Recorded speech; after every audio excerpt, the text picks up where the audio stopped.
Hello YouTube, Kenny here, aka SilentFan85. Welcome to part 2 of my collection. As I'm going through it, I'm sharing it with you, and hopefully you enjoy this little video series. I know I'm enjoying doing it.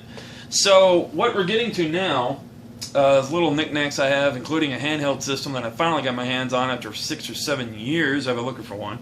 And also, probably one of the oldest things in my collection. And we're going to start out with the coolest of all, a Power Glove. Now, if you don't know what a Power Glove is, it came out for the Nintendo Entertainment System. You could play it with certain games. There was a Powerball game. There was all kinds of stuff. But essentially, what it is, it has little stands that are little square sensors. Let's see, I'm doing this wrong here. I'm going to put this thing on, and I'm probably going to keep it on for the rest of the video. Because, you know, why not? I own it. I might as well play with it, even though I can't use it. I had a Nintendo Entertainment System at one point. I honestly can't remember whatever happened to it. I think I let a family member or a friend borrow it, and I never got it back. So that's a bit of a bummer. But anyway, it goes in your hand. And if you've never seen one of these, this is not an official Nintendo product. It's actually done by a third party. And I don't think any of them are actually official Nintendo products. This was done by, I forget the name. Actually, the name's on the inside of the glove. But it was just, you know, a cool thing to have back in the day. I'm gonna stuff this up in here. It's done here. And it wasn't really one of those status things as a gamer. I mean, if you had one, you know, you were kind of cool. Your parents had money. Which was pretty awesome back in the day. I remember one thing, you know, from my past, that I had a friend that had a Nintendo 64, and I had never played one. I still had my PlayStation, and if you know anything about regular PlayStation, Nintendo 64, there we go. The Nintendo 64 runs at 64 bits. Obviously, Nintendo 64 bits. It means 64 bits of memory. Which was a lot back then, and you could get graphics out. PlayStation 2 ran at 32 bits. So Nintendo 64 was double the power, but what PlayStation had going for it was the disc media, which could hold more, so you had longer games. Now, you think about the comparison between cartridge and CD-based games. Obviously, cartridges aren't going to scratch, but unfortunately, they can't hold as much. So it had each system had its own thing going for it, so it was kind of cool. So I'm going to leave this on the rest of the video. I hope you don't mind. But my next thing here, and again, this isn't just about gaming, because actually I'm a huge comic nerd as well. But things I've recently acquired. Amber got these for me. They're little DC action figures, which is really cool. And it's just that's one of my joys right there.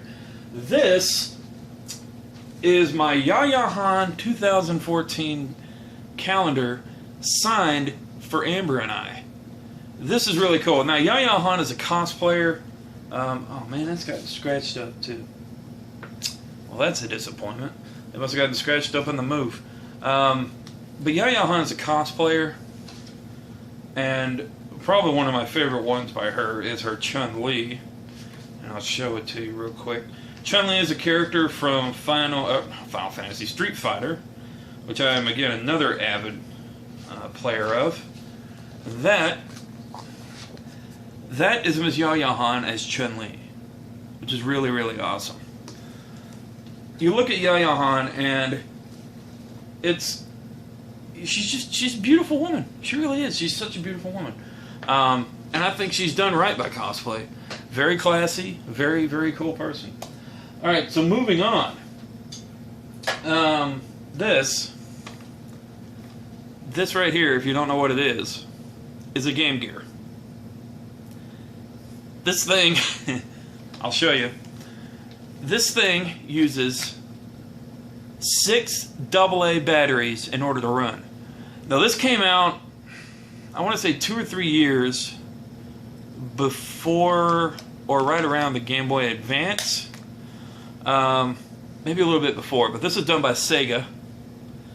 Sega tried to have a lot of innovations back then. I've got an assortment of games. Choplifter 3. I'm going to show you what it looks like. The screen was not the best in the world. And actually, it's not even coming on. Let's see here. Old school technique.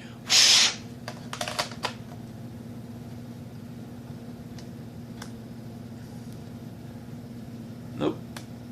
Okay. Well, that game must be messing up. Next game I have, Mortal Kombat 2. Let's try Mortal Kombat 2. I played this about a month ago, and it worked just fine, so let's see. Nothing.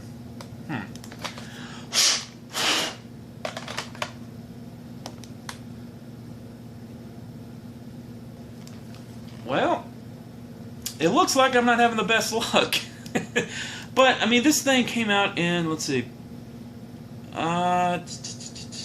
There's no year. Bummer. Anyway, you can look it up, Google it. I don't remember the exact year it came out. But it was Sega's, not their first handheld. Their first handheld was a Sega Nomad. I think it was their second handheld. But it used a CRT screen, probably one of the first of its kind. And it was a leap ahead, but it didn't sell a whole lot because I think they were actually fairly expensive. And of course, the amount of batteries it took was just overwhelming.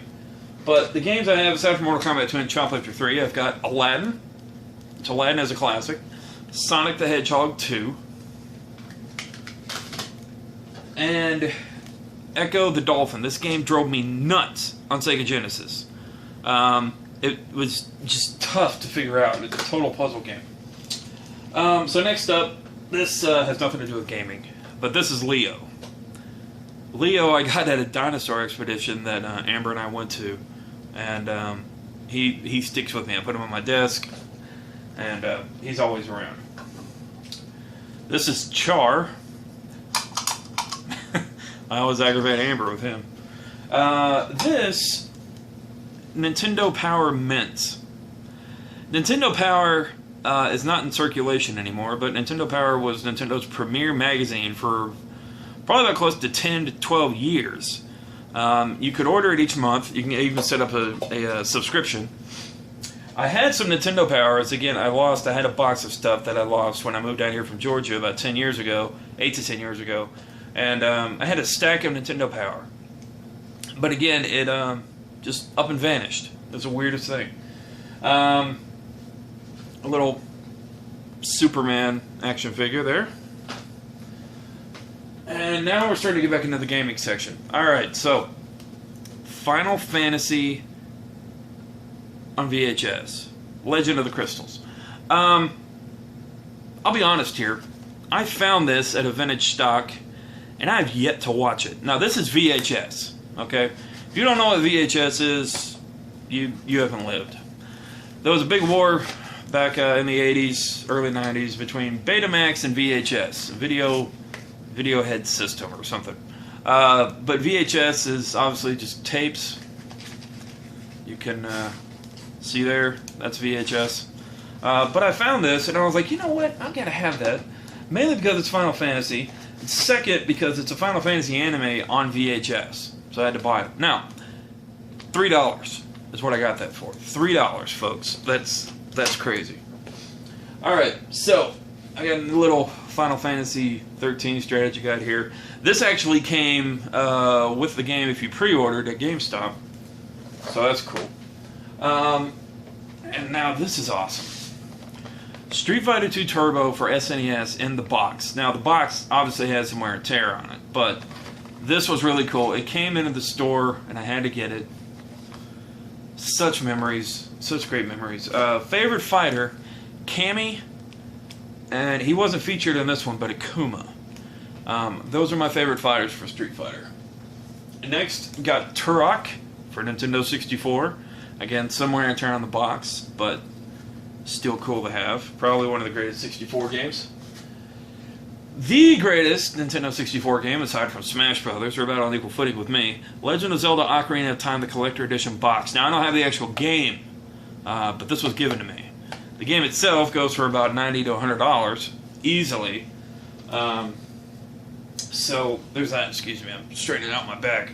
Staying crouched like this with a guy that's overweight, not fun. So probably my greatest endeavor to find, and I have yet to get my hands on a copy, which is so unfortunate. I'm still looking for one. Super Mario RPG, greatest game ever for Super Nintendo. If you have never played this, then you should, because this was created by Squaresoft, the same people that started Final Fantasy, and it's a Mario. It was the first Mario RPG, and still the greatest. Of course, you had Paper Mario and stuff like that, which had some RPG elements, but the game itself takes place in the Mushroom Kingdom, and it starts out with your classic Mario. The princess gets kidnapped, you're trying to rescue him from Bowser, but a big sword comes in, scatters these 7 stars everywhere, and you go around collecting them in order to defeat this giant sword and different bosses. You had different people in them. They actually fought with you, Bowser, just all kinds of characters. They introduced 2 new characters, Geno and Mallow. Mallow is a marshmallow, one of the marshmallow people, and Geno is a doll who was brought to life by a star. So, really, really cool game. If you never played it, tried it, I definitely recommend it. So now we get back to the PlayStation part of my collection. PlayStation 2, to be exact. And I've got several games. Again, I'm still trying to build up my collection with this, but Valkyrie Profile 2 for PlayStation 2. If you never played it, it's a good game. Beautiful, beautiful game. The first Valkyrie Profile came out on PlayStation. It's really good. Of course, I got my receipt and everything in there, but it still has a book in it, which you want to look for with games. If it has the book and you're collecting, that's one hint. If it has the book, it's going to be worth a little bit more because it'll be complete. And so it's such a good game. God Hand is kind of an odd in my collection because it's a fighting game by Capcom, the same people that do Street Fighter, and it is just over the top. Again, complete with my receipt.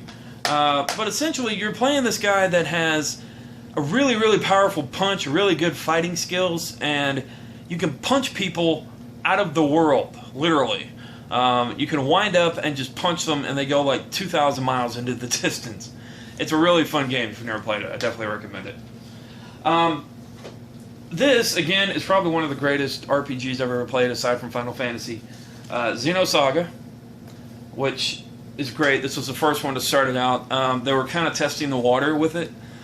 So you notice some things along the way. Again, complete with my receipt. I got to show that off. And then you have Xenosaga 2, which unfortunately still has a price tag on it, like most of the stuff I have. I need to take them off, but they got a residue that they leave behind, so I need to get... there are special chemicals you can get to remove them, or you can stick a hairdryer to them, but I don't want to do that because it might damage the plastic. So, yeah, there's different methods. I just haven't had time to do it. But Xenosaga 2 is really good. Again, a beautiful game, beautiful story. 2 discs long. It's a very big game. Again, in the traditional Final Fantasy, you have mechs in it. You have just all kinds of stuff. So it's really, really cool. So that's part 2 of my collection. Thanks for watching. Be sure to like, subscribe, comment. I will power glove you out. And hope you enjoyed it.